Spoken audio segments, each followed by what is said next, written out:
That's something you've never seen before. I've never named a brand before, so it's gonna be really exciting to do that, and I'm really excited to do that. Action. Okay, hello. Hey everybody, this is Mario Ranchi, brand strategist and founder of ManuFracture, here today with another spicy episode of Ambitions of an Agency, and today we are going to talk about what happened during this week. And especially recap also the month of September, August/September, right? So as you can clearly see on my site, the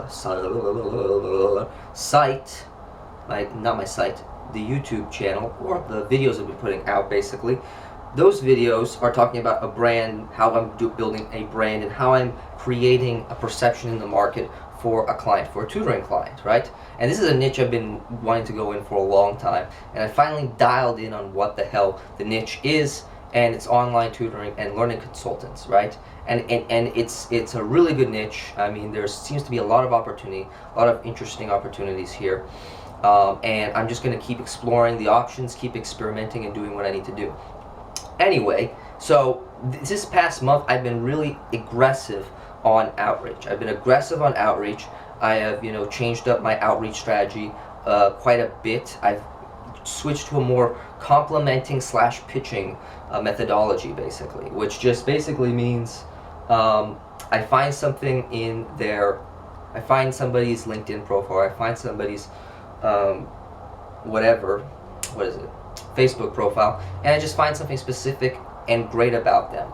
And then I try to really nail down something really good about them and really compliment them. Not some stupid flattery thing, but an actual compliment, And then I push my pitch, basically. I say, hey, that's a nice I do this for this, and then I ask a follow-up question: how are you doing getting clients at the moment? And it's been working pretty well so far. I mean, it's done.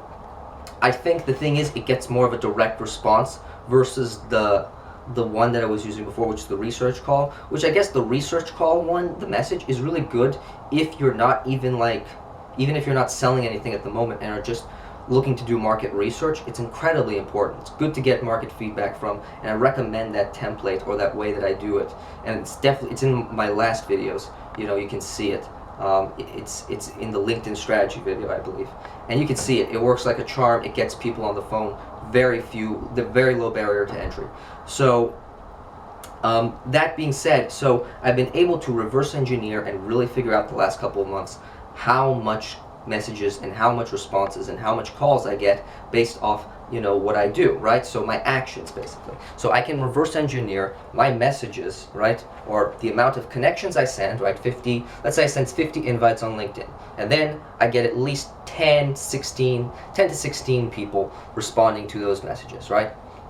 Or responding to those invites. And then I send out at least 25 to 45 messages in that period of time to those people, right? Of course I let it grow a bit, right? So I connect with more people, 16 plus 16 plus 16 plus 16. So I let the connections pile up, and then I send out messages, and then I send out those messages, and then I get at least from my from those things, I get a 69 response rate. I have a 69% response rate on those messages alone. So I get at least 5 to 6 sales calls, asking to do a sales call, and I at least mark 3 or 4 sales calls during a week, basically. And that's how I do it, right? And so what I've been able to do with that is that now I've been able to also reverse engineer how much time it does to get me a sale, right? So I have to go through at least 16 to 20 calls to get to a sale, right? And now I'm learning how to do that, because now I've gotten my second client. My second client is an online tutoring company, but also an education consulting company for schools. And it's going to be an interesting thing. It's going to be a hybrid of sorts, and it's also going to be a naming project. Yeah, that's interesting, isn't it? That's something you've never seen before. I've never named a brand before, so it's going to be really exciting to do that, and I'm really excited to do that. You will be able to see the process more and more. I will keep documenting it, and I guess the real thing here, what I kind of got from, at least first interacting with this client and getting on the sales call with him, that I did differently and that I learned from, the call, was basically persist after the no, right? Sometimes, and most of the times when I do my work, my sales calls, I let things go at no, right? Because sometimes it's just tiring. I don't want to go past no, or I don't want to do this. After a while, like, to me, no started to seem like, everyone was just saying no, no, no. But instead, persist, right? Persist. Ask, specifically, hypothetically, if, you were to make a decision today, what would have to happen on this call? Right? Whatever, right? Some sort of, it's the Columbo technique. One more thing, just one more thing. Before I get off the phone with you, I want to ask you one more thing. And what that one more thing is just to delve deep and understand, is the no valid, or it is a smoke screen? Because sometimes the no is a smoke screen. And that's the key point. How do you define? That's where it really matters. Now when you get to the intermediate part of sales, that's where it really matters. Can you tell the difference between a no or a smoke screen, which is a smoke screen just saying, no, I have no interest, there is going to be no sale, versus, I have some interest, but I have my doubts still, and I'm going to say no because of that. And that's incredibly important. How do you notice that? The only way to really do that is to ask another question, a follow-up question.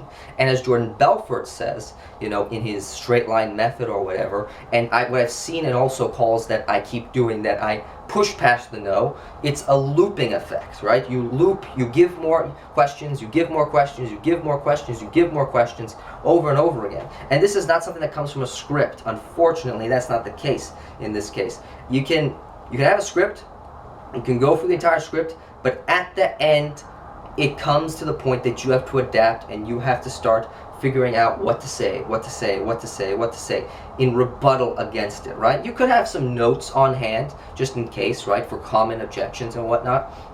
But in the moment, you need to respond confidently, right? The tone of voice is important. And secondly, you need to keep supplying questions over and over again until the whole looping process ends at the guy saying, let's do this, let's finalize this, or whatever that is, right? And that's the whole point there. You really need to be able to understand that the sale starts, or the negotiating or the actual selling starts almost at the very end. Because at the beginning, it's all qualifying. It's all creating pain. It's always causing separation, showing the prospect their pain and showing the prospect their desired state. And by doing that, you're able to get them into an emotional state where they start to think about, this could be actually a good idea for me. I possibly need to do this. You're aggravating the pain all up until to that point. And then that point where they start to really understand what your service is and ask questions and you answer them and all this stuff. Finally, when you come to the objection, that's where the real selling starts. So that's a really key point I got out of that call. And, this client, that we're doing work with is going to be incredibly amazing. I can't wait to share more about you with this. This is going to be really, really amazing stuff. So, stay tuned, keep watching this channel, subscribe, comment, let me know your thoughts, about this video or whatever, and I will see you on the next one. Bye.